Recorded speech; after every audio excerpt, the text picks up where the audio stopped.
Hey, MOMnation. Welcome to Mental Wealth with Laura Wood and Katie Holly Lambert, where we talk through generational trauma so we can leave a new legacy for our children.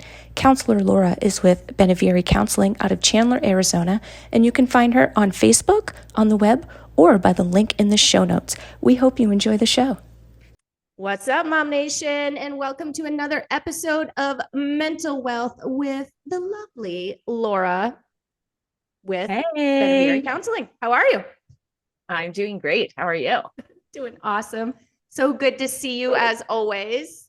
You too. I am excited about this topic because, as you know, you've been in the group for a little while. So I'm sure that you see posts time and time again, but we talk about boundaries kind of frequently. And there are posts that come out where I'm like, ooh, Lordy, you need a boundary in there, you know? Yes. I'm sure you've seen them.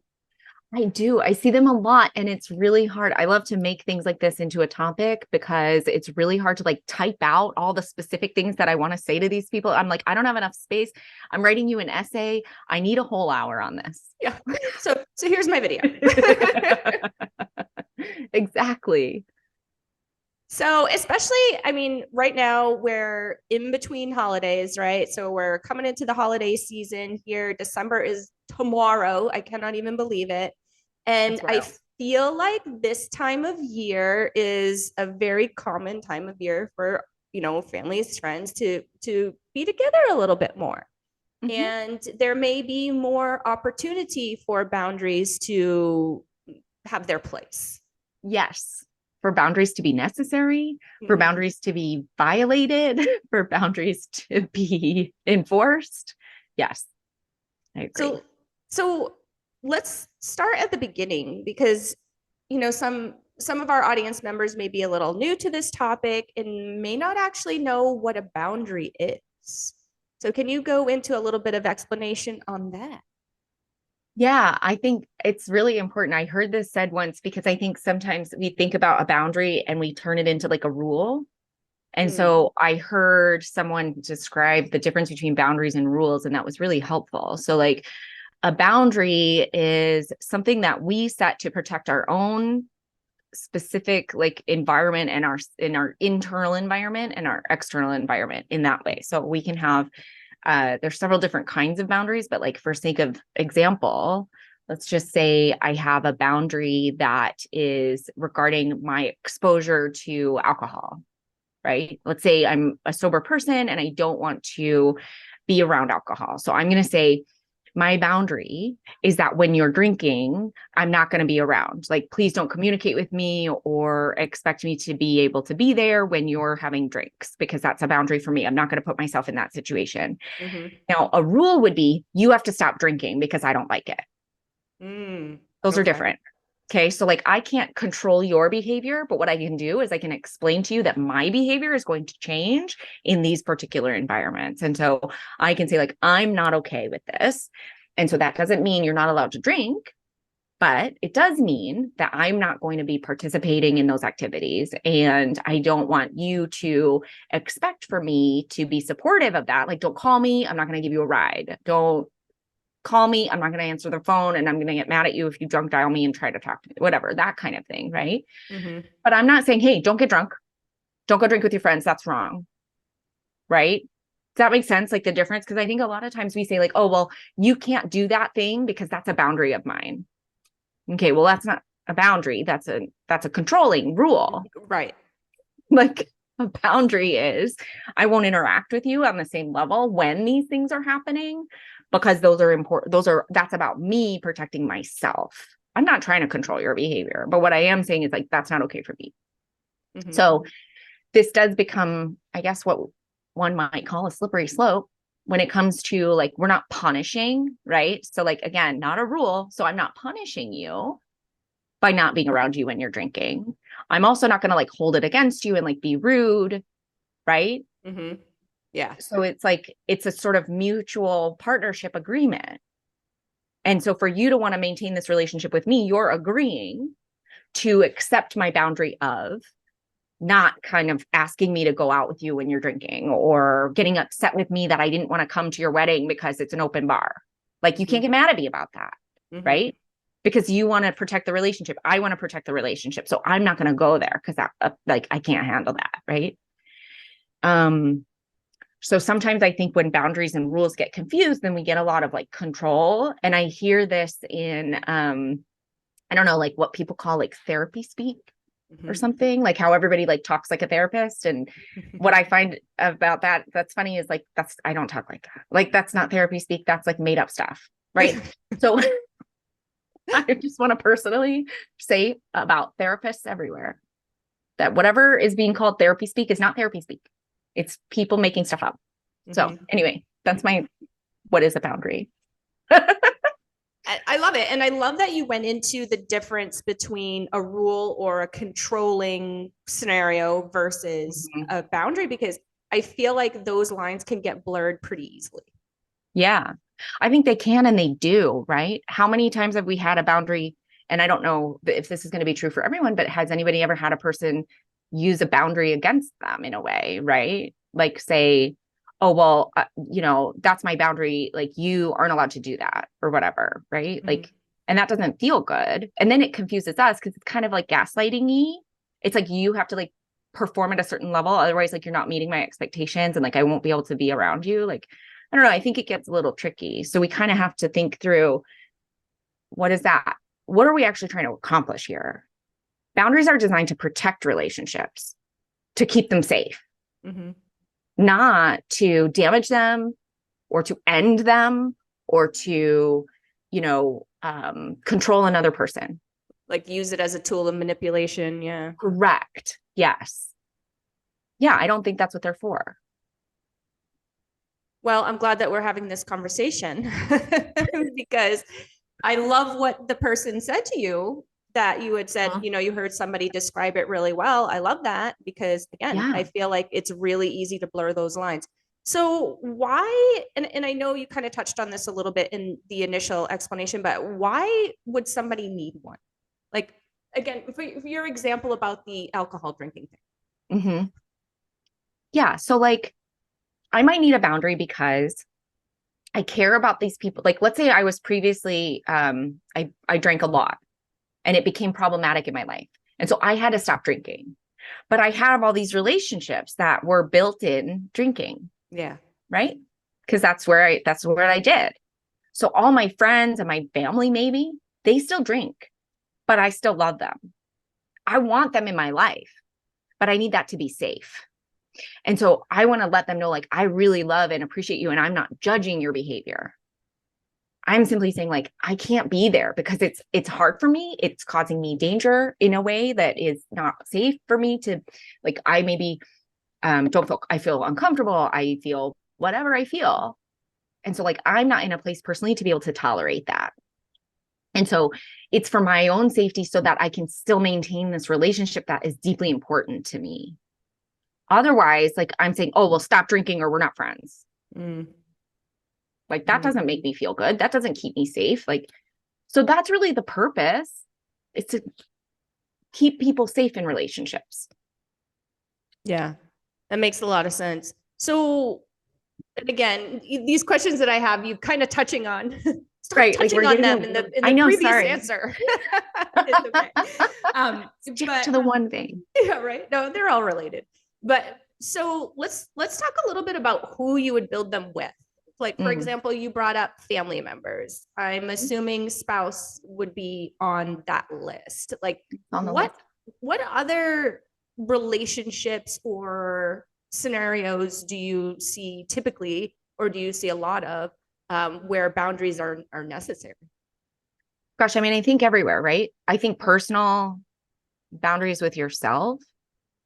So that's like a thing we can talk about in a whole nother question. But like, let's say boundaries with other people. My boundary could be with a family member, where I have family members who maybe don't live the same lifestyle as I do. Perhaps there are like religious differences between our families. So perhaps I grew up in a like highly religious family, and then I became a different religion as an adult, and I'm inviting that family over, and that family is like really upset that I have changed my religion, and they're like, they have a lot to say about that. So I might set a boundary, right? That says, it's not, I'm not comfortable discussing this in this context, right? It's okay for me and you to have this conversation, but it's not okay for us to have this conversation like in front of all of our guests at our Thanksgiving party, right? Right. So it's like, we're going to set a boundary that like, now's not the time. We're going to contain it. And so I'm going to ask that when my family comes, they don't talk about the difference. Like they don't kind of like bring up why I'm not in this religion anymore, or like what I'm doing with my life. Like, let's not do that today, because if we want to talk about that in a meaningful way, like let's do that at a different time. So something simple like that.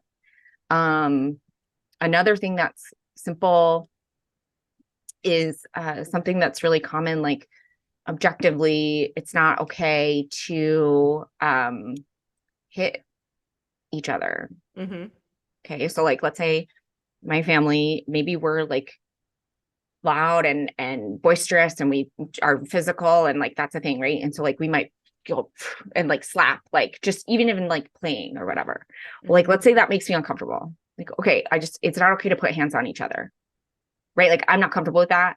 If you're going to like hit me, even in like playfulness, like if that makes me uncomfortable and I'm upset with that, like if you are a hitter and that's where you're at, like I have to walk away because it makes me really upset. And I don't want to act in a way I don't want to treat you in a way that you don't deserve to be treated, because I freak out because I'm triggered by that. So like, I'm going to ask that if you do start to get that way and like start like hitting me or whatever and kind of roughhousing, like I'm going to just have to take a break and walk away.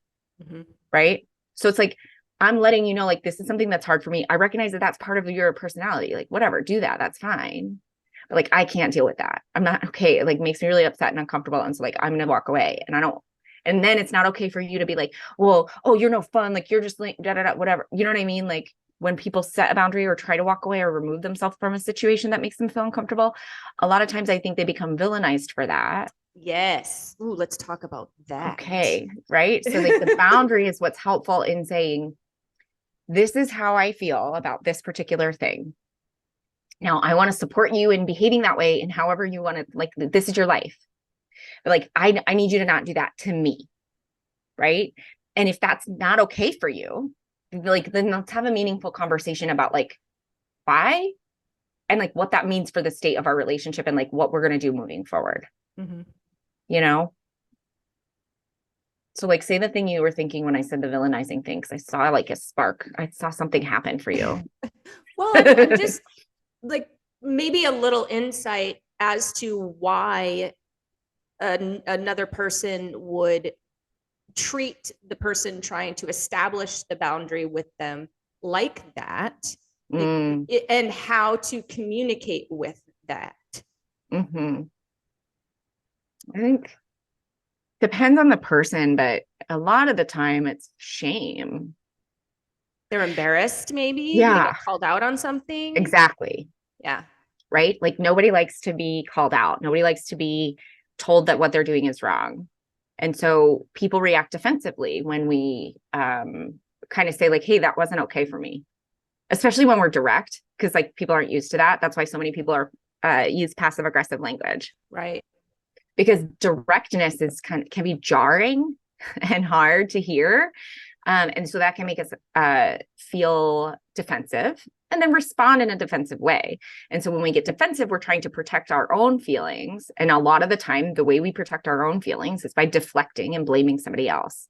And so we say like, oh, well, I was just kidding around, like you're just no fun. Like you're just not whatever. Like, I don't know, as women, how many times have you maybe like not been super excited about somebody who's like flirting with you and you might say something like, if some guy comes up to you and is like, oh, or even some girl, whatever, like anybody who comes up to you and is like, oh, like you're looking really good, or says something, even if they're like, especially if they say something rude, that's when it's the most like bonkers that they react negatively when I say like, that's rude. Yeah. But so like if somebody's coming over and like hitting on me or something, I'm like, oh, like I'm good. Like, no, thanks. You know what I mean? Like, I'm trying to have a drink by myself. Like I'm doing some work. Like I want to be left alone. And then they're like, oh, well, you're too better than me. Like, da, da, da, da, da, da. You know what I'm saying? It's like, okay, like that's objectively outrageous and just completely, I think, bonkers. that they would assume that because I'm saying, hey, no, thank you, that like it's an entitled behavior. It's I like if I'm saying no thank you to something, that doesn't make me anything other than a person who doesn't want the thing that you're offering. Right. It doesn't say anything about me, and the thing that you're offering doesn't say anything about you either. It just is that's what you have to offer, and like that's not my jam. So Or nobody's it's saying not the anything right about time or right, whatever. right, Yeah. whatever. Yeah. And so like nobody's, but we take that personally, right? And then so we defend ourselves. And often that comes out in things in ways that are rude and hurtful to others, right? Hurt people hurt people. For people, exactly. It's a Yeah, telltale sign, isn't it? it sure is. Like, so that defensiveness is hard to handle. And also like is one of the reasons why a lot of the time we don't set boundaries because we don't want to deal with that, right? The consequences of like standing up for yourself might be not desirable. Yeah, it could be worse than just dealing with the thing that irks you. Correct. Which is the case most of the time, right? Like that's most of the time why we are in the situations that we're in. It's because the behavior that's known that's happening now that I've sort of like learned how to ignore or pretend is fine when it's not fine. Like that's easier for me to cope with. The potential of a blow up or a rejection if I set this boundary, because the biggest fear I think that one might have outside of like physical actual danger is rejection. Mm-hmm. Like I set this boundary and then you say, well, F you, because I don't want to do that. Mm-hmm. And then now I'm alone. And embarrassed, maybe. Totally. Yeah. Yeah. So now I feel vulnerable because I was vulnerable. Because you were vulnerable, putting yourself out there. And yeah, exactly. Yeah. That doesn't feel good. So like, so I think that's one of the reasons that makes it hard. Um, but most of the time, I think when people react badly to other people setting boundaries, it's because they feel called out. Yeah. Yeah. That makes sense. What are some now I know we talked a couple of weeks ago and we wanted to bring a really cool idea that you had to bring to our MOMnation members and Oh, anyone who yeah. wants to participate really, and that is a boundary building workshop. Yes. Can you want to talk about that just a little bit and what that entails and why Yeah. and Yeah, no, I think that would be really great. So I would love to be able to have a bunch of moms and women to come together and have a boundary building workshop where we can create like real life examples of like, hey, this thing keeps happening in my relationship, or this thing keeps happening with my kid, or this thing keeps happening with my parent, um, or my friendship, or wherever. And I do not know how to handle it. I feel stuck every time and it's the worst. And so we come up with those specific scenarios and we really just like workshop and work through what are we going to say? How can we can even role play it? Like, how are they going to respond? Like, let's come away with some real bullet pointed, like say these words out loud, read it off this paper. It doesn't matter, but like you'll have a plan so that you can feel empowered to set those boundaries. And one thing that's really cool about a workshop where we're all together is that you can know that you're not alone. Because how many times have we talked about something and you're like, oh my gosh, like, yeah, like me too, right? mm-hmm. But when it's just in your own head, in your own house, you're just feeling like, what's wrong with me? Why am I like that? Why can't I deal with this? Like, why does this person treat me this way? A lot of times we blame ourselves for it, right? Well, yeah, I think especially as women. Yeah, right. We take on that accountability of other people's behavior. And so a boundary building workshop is where we start taking accountability for our own behavior and allowing other people to be accountable for their behavior. So And it's knowing not where on that us. line is drawn, I think is really Yes. important. I also love what you said about, hey, we could have words written down on the paper and you could just read Yeah. that. That like in my professional world, that's a script, right? Yeah. And scripts are amazing and scripts are great. And what scripts help you do is it helps you find the words Mm-hmm. that you might not otherwise be able to find in a situation that you might be, have some pressure in. And Mm-hmm. so, just because we have something written on the paper and we're going to say the words, let's say, for instance, we're role playing in the workshop, doesn't necessarily mean that you have to repeat those words verbatim, but that's going to help you recall when you're in a situation the right words to use and the way to properly display, what your goals are and your reason for speaking up. Really, kind of how I feel. So. Yeah. And then the reaction to that. Like, how many times have you tried to start a conversation and you go in like knowing what you want to say and like you have this whole thing, and then by the end of the conversation, somehow like you don't know why you were upset about it in the first place, and you feel like you were duped and like you don't understand what just happened, but like somehow you agreed to like a whole bunch of other stuff that you were trying to like not agree to, and you're like, how did we get here? Yeah. It's like you enter into the conversation and then suddenly you're like in this like blender of stuff, and you're like, and then you come out on the other side and you're like, what just happened? Like, yeah, that is a thing that happens often when we try to set a boundary, when we try to kind of create safety for ourselves in relationship. And so I like the idea of getting together and practicing that in a workshop, right? Like anticipating like, okay, so this is what they're going to say, or this is maybe how they might react. Okay, well, what are our options in that situation? What might I be able to do in order to keep the conversation back on track? Because that's a big, big, big deal, is not letting a conversation turn into like 7,000 things. right. We call that like kitchen sinking it, right? Like, no, it's just, we started talking about this. We're talking about bananas. Like, stop trying to tell me about like, cereal. Like, that's not where we are right now. Just focus on the bananas. Let's get through this part. And so tactics and literal like script to here, I'm going to say these words in order to like bring this back on track, in order to keep things contained. And I'm not saying like, I don't want to talk about your stuff. All I'm saying is that we're talking about my stuff right now. And then when we're done talking about my stuff, like, it sounds like you have a lot of stuff too. So like, let's pick one of your things to talk about. Right? Like, we're both going to get a turn. But I think what happens in these kinds of conversations is like somebody feels threatened. And then they start to think like, well, here's all the other things. Here's all the things that you do that are bad. Right. Here's all the reasons why you're the worst and not me. Because I'm not the worst. You're the worst. Or like, I'm only like this because you're like this, because you said this, or you never told me that, or like, right. So it's like we panic when we're confronted. Right. And so like, then we end up, and then we're talking about like something that happened 10 years ago. Yeah. It goes way off topic. It's way off topic. And so we've got to have ways to like wrangle that back in when we're trying to like, and that's even having just like a boundary around like what's happening in this conversation, like thinking about containment. We're saying, hey, yeah, okay, if that's a thing that really bothered you, when we went on, to Branson 3 years ago or whatever, and I said this thing and it hurt your feelings, like, and we need to address that. Like, let's put that on the table, but like, right, let's finish this too. Right. Yeah. I don't know. I've never been to Branson. I'm sure it's lovely. I'm sure it's great, but it's a way that the person being confronted can avoid what they're being confronted for, really, right?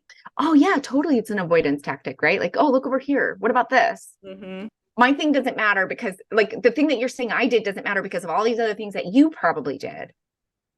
And so the underlying context in that's not intentional, but like what we're really saying in that sense is like, if I respond to something that you're telling me about that I did that hurt you with, well, you did this, this, and this.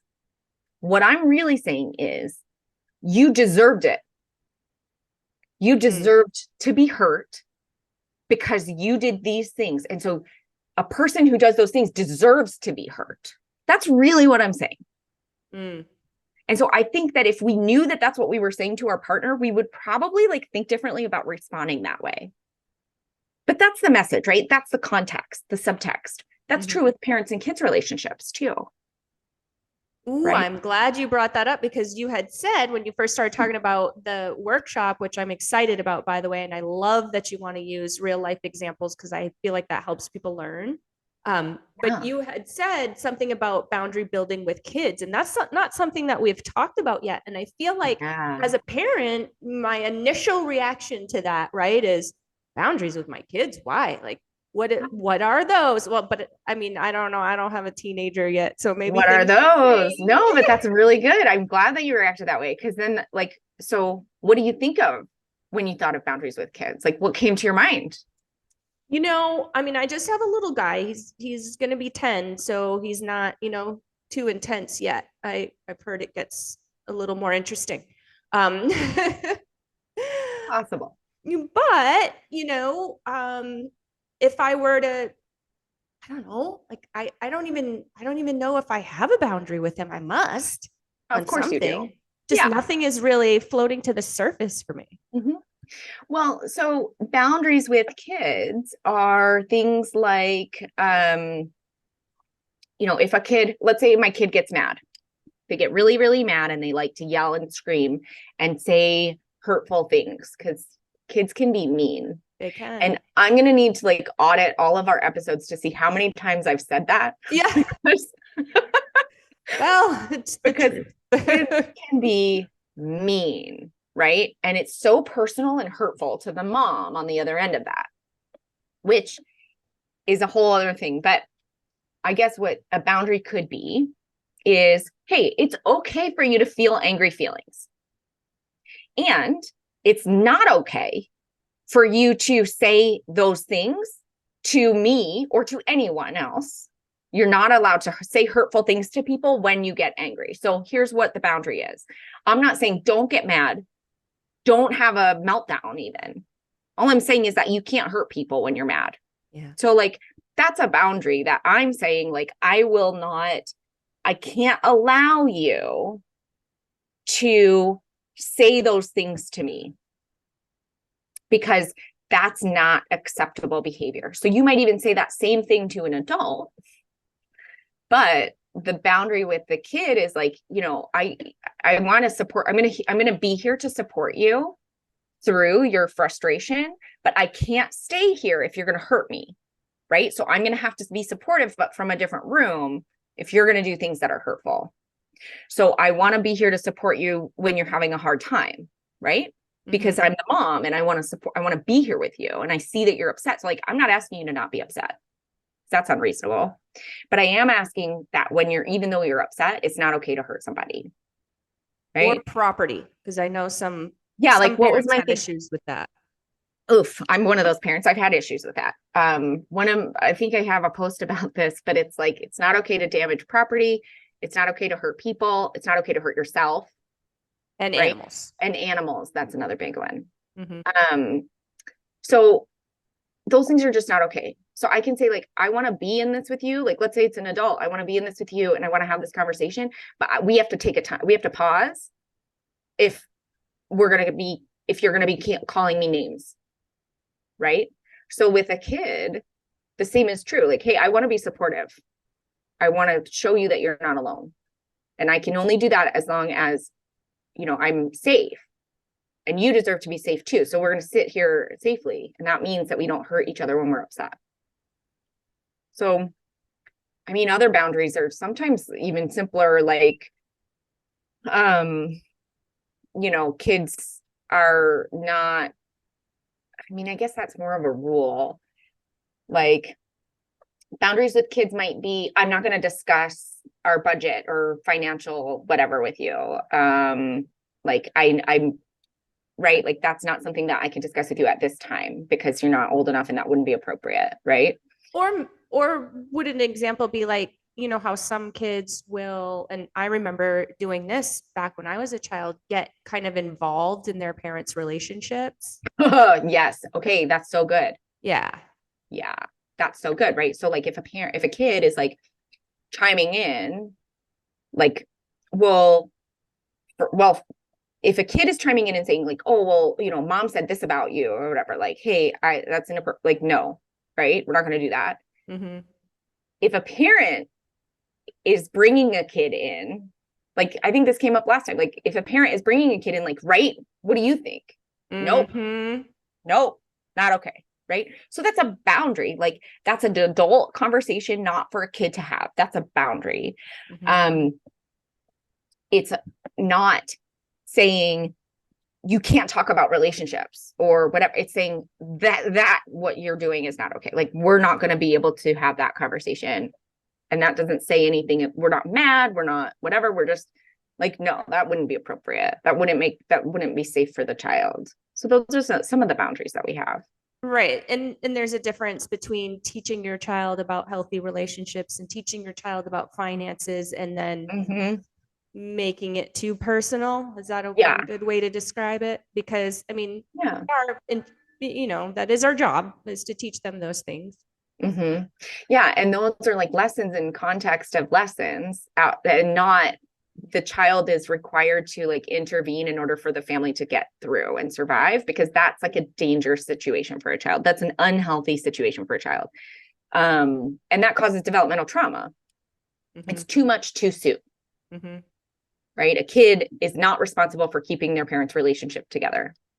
That's way too much. That's a heavy one. Yeah. And so when we have boundaries with our kids, it's adult boundaries versus kids. Like, it's about adult content and child content. And so we can say like, hey, I'm upset and I can see that you see that. And I want you to know that it's going to be okay and that I'm okay. But sometimes adults get upset. I can't talk to you about why I'm upset, because that wouldn't be healthy for you or helpful, because it's just grown up stuff. So it's like you're building the relationship while also setting the boundary. Does that make sense? Mm-hmm. Mm-hmm. So when we're speaking of teaching our kids, when we're talking to our kids about, empowering them to set their own personal boundaries that are healthy and appropriate, what are some ways that we can begin that conversation, and what, I suppose it depends on what age they are as to what is age appropriate, but my initial question was going to be, what age do we start? It depends on the topic, and it depends on the kid and the age and whatever, but like, we're teaching kids all the time by modeling. We're teaching kids by doing as we do. So like, we want our kids to do as we say, not as we do most of the time, but that's not what's going to happen. That's just not real life. Kids are going to do what we do. They're very seldom going to do what we say. Yeah, it's true. It's true. And so in the beginning of life, our relationship with our child is what tells our child what to expect in future relationships. It's what tells our child what they deserve in future relationships, what they're good enough for, what they're good enough to receive is what they get from us. So this responsibility is huge. But as a parent, if we interact with our child in a dismissive way, and we interact with our child, or if we interact with our child in a way that has zero boundaries and is far too dependent or too much with the child, like they're involved in every little decision that we have to make, they're kind of like really involved in every conversation that we have, they're constantly being introduced to adult content, the child is learning that they're responsible for everybody else's experience. The child is learning that they need to be able to handle all of these things so that the other person doesn't get upset. They're learning that they need to take all of this stuff on, and that they don't have the right to say like, hey, I don't think that this is something I can help you with. I don't think that I'm not qualified. Like, I think you need to kind of work through that with somebody else. Like, this isn't a thing that I can deal with, right? That's what they're learning, is that they're not allowed to say that. So parents who have no boundaries with their kids because they involve them in everything or treat them like adults teaches kids that they're not allowed to set boundaries. Parents who are so dismissive and rigid that they are saying like, children should be seen and not heard, and I don't want to have conversations or like interact with you, or I'm so busy that I'm like, not now. Or if when the child tells me something and I say like, oh, well, whatever, like I'm minimizing it. I'm saying like, oh, that's not a big deal. Like, who cares? Yeah. Like, why do you care? Yeah. Yeah. Like, why do you care? That's not a big deal. If I'm dismissing that child, then that tells the child that they don't deserve for someone to really hear them. They don't deserve to be fully appreciated and known, right? Because if they deserve to, then I would do it.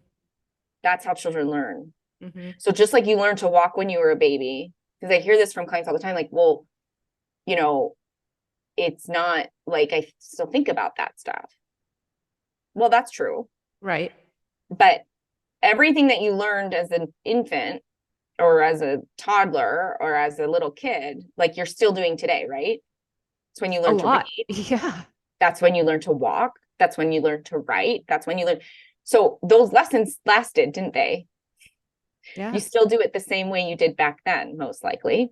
And you're not thinking about back Exactly. then. Correct. And so the same is true for what I am capable of in a relationship. I get what I deserve, don't I, as a child? That's what I feel. That's what I believe to be true because I have no context or any kind of ability to know anything other than what I'm being told or treated. So if I'm being treated in a way that is whatever way, that's what I believe I deserve. And there is no easy way for me to change that or question that. And most of the time, I wouldn't even think that I need to. I would just assume that's just my reality. That's just my normal. truth. Yeah. Correct. Right. So I don't know. I mean, I think it always starts in the beginning. And then when a kid comes up with concepts or conversations, or it comes up in just organically, right? That's when we kind of say like, oh, that's interesting. What did you think about that? What did you learn about that? Like, what are your, you know what I mean? So then we kind of engage with the child from their perspective of like, what are they even trying to learn about? What are they even asking you about? Like, if you're talking to your kids about money, or if you're talking to your kids about relationships, or if you're talking to your kids about anything, whatever they brought up, I would usually just start with what they are thinking right then. So like, okay, well, what are you thinking about when so you're asking me about this stuff, like, what do you think it means? Mm-hmm. Well, I think it means this. Oh, okay, that's interesting. So like, let's think about it in this way, or like, this is what I've seen happen, or this is what I think is maybe a helpful thing. Like, so I'm basically going with the foundational information that they already have, just to kind of keep it within their developmental context, right? Right. Right. Versus being like, oh, well, it's this and blah, blah, blah, blah, like scientific answer or whatever. Yeah. Yeah. No, that makes sense to me. And I feel like um obviously this isn't every it doesn't apply to everybody, but I feel like it's maybe a little extra difficult for single parents to not involve their kids in those type of things.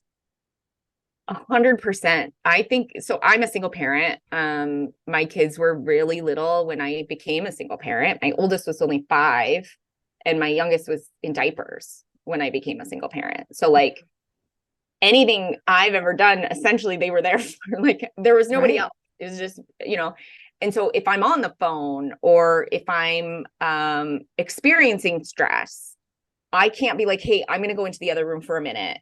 Somebody else is going to watch them or whatever, right? Like that. Yeah, there is no somebody else. There is no separation. And so absolutely, it's incredibly difficult. And children of single parents are more likely to have adultified experiences during childhood, right? They're more likely to be exposed to adult content during childhood than a child of a 2-parent household that is the same all the time. Mm-hmm. And the reason is just because these concepts that are brought up in single parenting is one, divorce. There's just in general, right? Like other kids don't even know what that is a lot of the time, right? So there's all of these different aspects of life that kind of come up and are presented to kids that otherwise wouldn't be. So there is a higher likelihood that they are more involved in things that are not necessarily age appropriate for them. And so it's hard to manage that. I think it was hard for me. I think it took me a long time to realize that I was not really having a super healthy boundary in terms of like keeping them out of like my adult problems. Mm-hmm. And so that was actually pointed out to me. And I don't know that I was super thrilled to hear it, right? Like at a certain point with my kids, it's like, hey, like, that's not normal. They shouldn't be hearing about this. They shouldn't know about this. right? And that was kind of like new info. I was like, wait, what do you mean? Mm-hmm. And so like, I'm like, well, I'm a single, like life's not fair, right? Right. Because what choice do I have? So there's my defensiveness when somebody's setting my boundary, like setting a boundary, or even just talking to me about a boundary that I maybe should set, right? Mm-hmm. So I had to kind of process through that information and realize, oh, I can separate this. Is it hard? Yup. Is it unfair? Probably, but it's reality. And that's the best I need to do. Like that's what it needs. That's what my kids need. And that's what I need to do in order to help them. And so they will inevitably be exposed to more adult content because of the nature of your life. Well, right. I mean, you're juggling Yeah. so much, you're doing so much, and you're doing it all. And so they're just with you more. right. Well, yeah, exactly. Yeah. And it's okay. You can still manage that, right? And so the first thing though is recognizing that that's not normal, that that's not a thing that has to be that way. We can change it. We can do something differently. And so I think in relationship too, this is similar. So like how many things that we let happen in our relationship that then we tell other people and they're like, wait, what? And then you're like, oh, what do you, isn't everybody like this? But like, we don't know that it's not normal until somebody calls us and is like, hey, most people don't let their partner talk to them like that, or that's actually objectively not okay for them to do, or whatever, right? And that's when we have to sort of stop and think and decide if this is a thing that we want to change and a boundary that we want to set. Mm-hmm. Mm-hmm. And, do you feel like as a single parent, you're just kind of like in that mode of getting things done and you don't have another adult to sort of shake you when you need it to be like, that's probably not okay. Like what happened to you. I don't know when that was or who that was, but I feel like we can get into a routine as a single parent. Absolutely. And there's just so much shit you got to do that it might not register. Yeah, for sure. I think we have to be ready for it to register, right? Because I'm sure, so the person who told me was my boyfriend, and it was about 10 years ago, maybe a little less than 10. And I'm going to guarantee that my mom probably pointed that out to me before he did. And I didn't. But moms don't know anything. I didn't. Make sense, right? So like, we're not always ready to set a boundary, right? We're not always ready to hear what we need to know in order to make that change. Mm-hmm. So I think that's important. As a single mom, like it's not only we don't have somebody like pointing stuff out to us, but like there's nobody to tag in. Yeah. Like I'm running all 4 legs of this relay. Right. I'm just going to keep going. And it's very easy to believe and to get into patterns and experiences where there is no other option but to keep going. Mm-hmm. And often we're in a position where we don't feel like we can pause and just like even think deeply enough about what's really happening in order to assess the situation and like make an intentional and conscious decision. Because in order to do that, and this is maybe let's next topic this, but in order to do that, we have to experience our own present reality and face it. We have to face the truth of like where we are and what's going on. And one thing that survival mode helps us do is not. Because then what does that mean about me? What feelings is that going to bring up? What past trauma? What emotional experience that I don't feel ready for, right? For me to have to stop and sit in my present reality and say, this isn't okay. And now I have to make a change.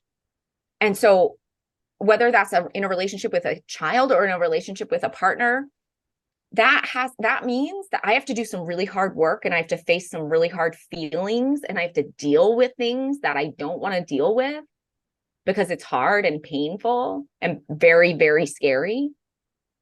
And so we're not ready to do that always. So sometimes we have unhealthy boundaries because we're not ready to set them. Yeah. And I feel like as a single parent, you know, you just don't have time for that. I'm trying to think, Yeah. think back to when I was raised, and I was raised by a single parent. And we didn't have time for that. Mhm. You know what I mean? Yeah, 100%. And I feel like you can get into your autopilot because you're getting all the things done. So you're checking all the boxes on paper. Right. But inside you're just like drowning. Right. And I think that's true. I think what I used to say, and I don't think this isn't objectively true, but this is how I felt. I felt I don't have the luxury of feeling my feelings and pausing. I don't have the luxury of feeling emotionally challenged, of struggling. I don't have that luxury because A, there's nobody here to help me. And B, oh my gosh, it made me thumbs up. I don't know. That was I didn't mean to do that. Anyway. Hey, does that work for me? I know. Hey, it only Maybe works my settings. for you. Sorry, that was distracting. Okay, so I'm going to go back. But I said, I didn't feel like I had the luxury to actually like have a human experience because nobody cares. Everybody needs to get fed. Everybody needs to get to the school. Everybody needs a house to live in. Like I felt like nobody cares about what I feel. What a waste of time. Yeah. I feel like a lot of people can relate with that. And I don't want to put words in my single parent's mouth, but I feel like my single parent can relate with that quite a bit. Yeah. We do have a comment that I thought was really cool and I wanted to read. It's Diana. Hello, Diana. Thank you for being on with us today. She said, absolutely, especially when we fall into a pattern in which we were raised and we're told that's normal. Brutal honesty with ourselves. I have been there. Yeah. We don't know what we don't know. Right. Until somebody slaps you in the face with it. And you're like, oh. So keep your eyes open for the upcoming workshop. Laura and I are going to work that out. We're going to work out the dates. It's probably going to be in Chandler is my guess. That's what I was literally just going to say. I'm like, the only thing I maybe think we know for sure is that we'll do it in Chandler. We'll do it at my office. I mean, heck, if we have enough people that want to come, we can do them regularly. But yeah, I'm thinking we'll maybe do it a little bit before, try to get it done before the holidays. So maybe in a couple weeks. Yeah, that would be good. I feel like, especially if people have get-togethers and things that are going on. And I mean, during this time of year it's a little bit more, there's a little bit more activity, a little bit more connection out there, which is really great. But sometimes it can be not so great. So we want to help you make it as great as it can be. Yes, absolutely. I love that. Awesome. Well, we will talk about that, guys. We will roll that out. Laura, thank you so much. As always, you're so amazing. I love talking with you. The 45 minutes goes by so fast and I look up and I'm like, whoa, it's 4:00 already. I know. That's why I was like, oh, I guess this is going to be the next topic because we don't have time. Yeah, exactly. You saw me. I was writing frantically over here, making a little list. I know, right? Oh my goodness. So keep your eyes peeled for that, guys. We will be launching that soon and you will be able to participate. Maybe there might even, I haven't even talked to Laura about this, so she's probably like going to kick me under the desk here if we were together. But there may be some sort of online version too, for those of you who might not be able to make it to Chandler. I think we could definitely facilitate that and make that happen. Yeah, I'm totally on board with that suggestion. No under the desk kicking over here. Yeah, it's perfect. Awesome. Well, thank you again for being with us, Laura. If you guys want to check out any of our previous episodes, we have 23 now under our belt, I think, or 22, something really cool like that. So lots of topics, lots of insight, lots of, speaking of brutal honesty, I just love that term that Diana brought, lots of brutal honesty. So check us out over on YouTube. We are at MOMnation USA. That is the handle. Scroll down just a little bit until you see the mental wealth little yellow thing here. And you can just scroll through the episodes and find a topic that really resonates with you. Or if you are more of the podcast type, you like to listen in your ears, maybe you're a jogger and YouTube just does not work out for you, right, Laura? We have somebody like that. That's correct. then hop over to your favorite podcast platform and do a quick search for MOMnation Talk Radio. And there you can connect with the Mental Wealth Show. Thank you again so much for being with us. Thank you. It's always my favorite day. Same. Bye. Bye.